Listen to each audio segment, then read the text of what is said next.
bienvenue dans cette deuxième vidéo de la silhouette Portrait 2 donc, que j'ai acquérie il y a 2-3 mois. Voilà, donc dans la première vidéo, je vous ai présenté un petit peu la machine en elle-même. Je me suis dit que c'était plutôt bien de présenter maintenant le logiciel. Bon, c'est vraiment dans les grandes lignes, c'est juste pour que vous ayez un petit aperçu en fait voilà, du logiciel qui est fourni avec cette machine. C'est pas évident, voilà, quand on a la machine de se mettre comme ça sur le logiciel. Il paraît un peu complexe sur le coup. Et bon, en fait, il n'est pas complexe, mais c'est vrai qu'il n'y a pas beaucoup il n'y a pas clairement en fait un manuel d'utilisation détaillé. Donc c'est pas évident. Donc voilà, je voulais vous faire cette vidéo. Alors, bon, déjà, quand vous ouvrez le logiciel, ça se passe comme ça. Voilà, ça ressemble à ça. Vous avez automatiquement le dessin du tapis. Moi, ce que je fais d'office, c'est que j'ouvre voilà, la mise en page et je mets les repères d'alignement. Voilà. Donc, il faut savoir que votre motif ne doit pas dépasser là, ce qui est un temps noir. Voilà. Donc, moi, je fais ça. C'est le premier truc que je fais quand j'ouvre un document ou là, quand c'est vierge, c'est pareil, je fais automatiquement.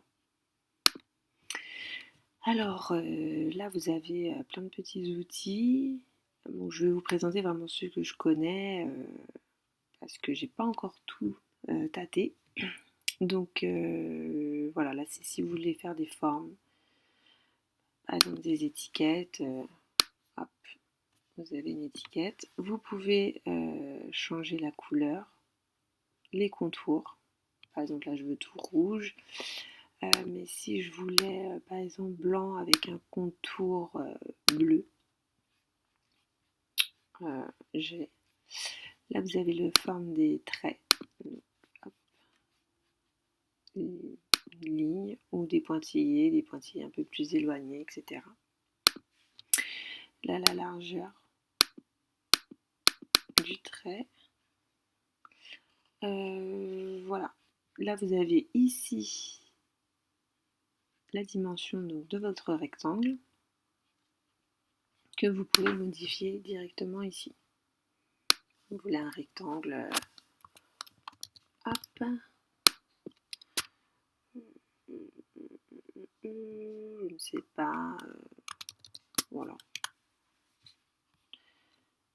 de 150 mm par 100 mm. Vous mettez, ça se fait automatiquement. Là, vous avez l'outil en fait pour faire à la main tout ce qui est les courbes. Donc pareil, la couleur, le style de trait. Là, si vous voulez rajouter un texte, donc pareil, couleur. Hop.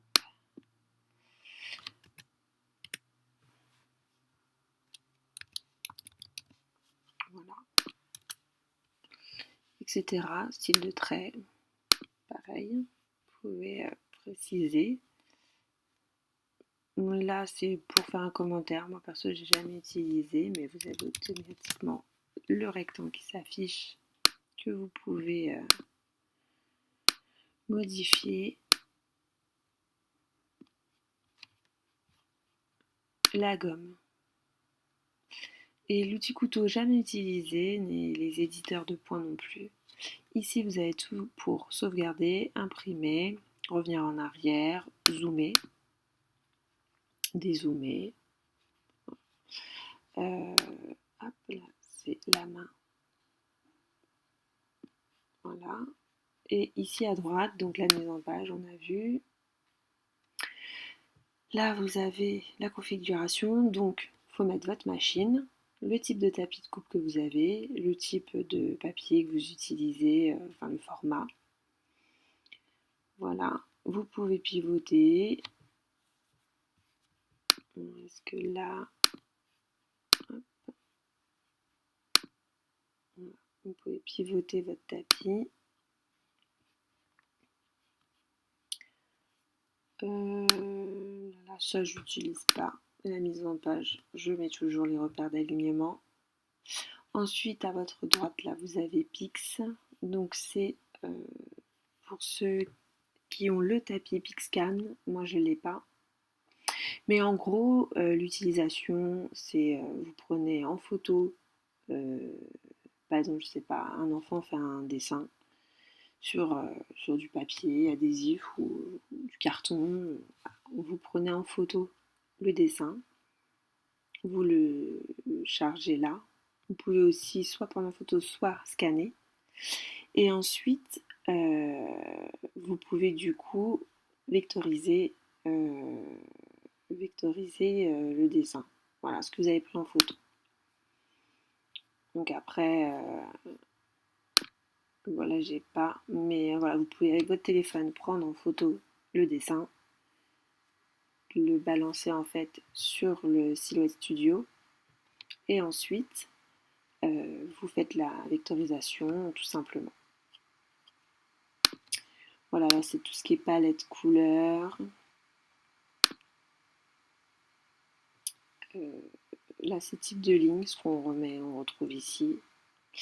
Là c'est tout ce qui est pour les effets d'image, donc le contraste, si vous voulez colorier, tout ça. La vectorisation, donc là c'est pour faire la découpe. Par exemple, j'ouvre un motif, celui-là.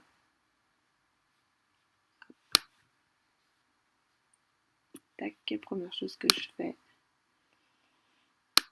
c'est que je mets mes repères d'alignement.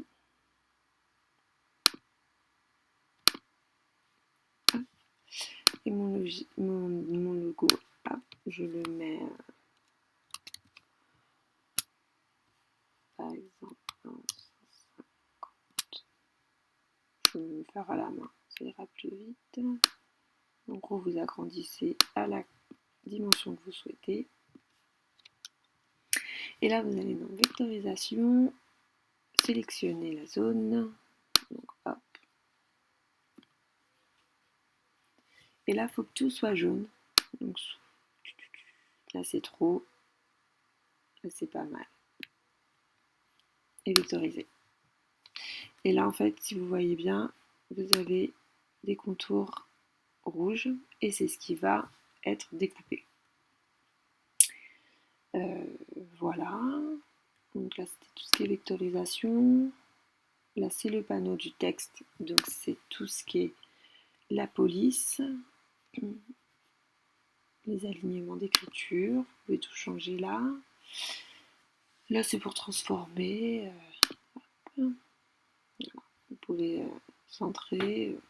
Ça se fait automatiquement. Vous pouvez le faire manuellement. Là, c'est pour dupliquer, répliquer. C'est votre motif. Vous pouvez hop, le faire en une fois et ensuite le dupliquer.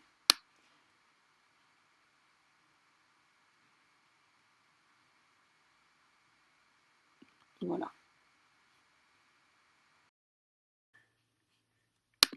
Donc du coup, pour dupliquer, voilà, il faut faire le motif. Ah.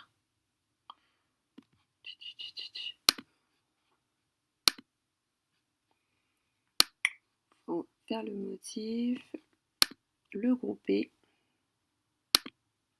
Voilà. Et là, clairement, normalement, vous pouvez le déplacer.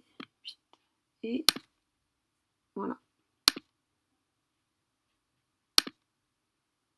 Mais bien penser à grouper. Sinon, comme je l'ai fait là à l'instant, ça décolle le motif, mais ça laisse la coupe derrière. Voilà. Ensuite, vous avez tout ce qui est pour modifier. Donc là, c'est justement souder, tout ça. Chose que vous pouvez retrouver en faisant clic 3, tout simplement. Et ensuite, là c'est pour faire les contours, mais pour l'instant j'ai pas utilisé. Et après ce qui reste, il faut... c'est compatible avec la silhouette Curio. Voilà, et là il y a donc le mode croquis que je n'ai jamais utilisé non plus. Bon, en même temps, 2 mois de temps, on peut pas tout faire. Voilà, ensuite, là vous êtes donc dans le mode design. Vous avez la boutique, donc vous cliquez là-dessus pour que ça ouvre la boutique et vous pouvez acheter des petits des motifs. À savoir qu'il y en a un gratuit par semaine. Donc vous recevez un mail vous disant voilà, vous avez tel motif de gratuit. Je sais pas, voilà, aujourd'hui, cette semaine c'est la pomme. Voilà, mais j'ai pas trop. J'ai pas un super internet. Mais voilà, en fait, vous cliquez dessus, vous vous connectez à votre compte et vous pouvez télécharger le design. La bibliothèque, ben, c'est là où vous retrouvez donc vos modèles. Bon, moi perso, j'ai pas forcément, j'ai rien en fait dans ma bibliothèque parce que je fais mes motifs sur Photoshop et j'ai pas pris des trucs sur la boutique. Et donc une fois que votre design est prêt, que les traits de la découpe sont faits, hop, vous faites envoyer. Et là, vous paramétrez votre machine, donc le matériau utilisé, quelle lame vous utilisez, ça vous donne les paramètres à faire sur la machine, donc mettre votre lame à 4. Et voilà, et ensuite vous faites envoyer et c'est parti. Voilà, bah écoutez, j'ai fait grosso modo le tour. J'espère que ça vous sera utile, que ça vous aidera à vous décider à prendre la silhouette ou pas. Et voilà. Et écoutez, la prochaine vidéo, je vais vous présenter un petit tuto pour faire des stickers. Voilà. Bah, écoutez, je vous dis à bientôt. N'hésitez pas à vous abonner, et à liker et commenter. Voilà, je suis ouverte à toute remarque. Allez, je vous souhaite une bonne journée, une bonne soirée, selon à quel moment vous regardez cette vidéo. Au revoir.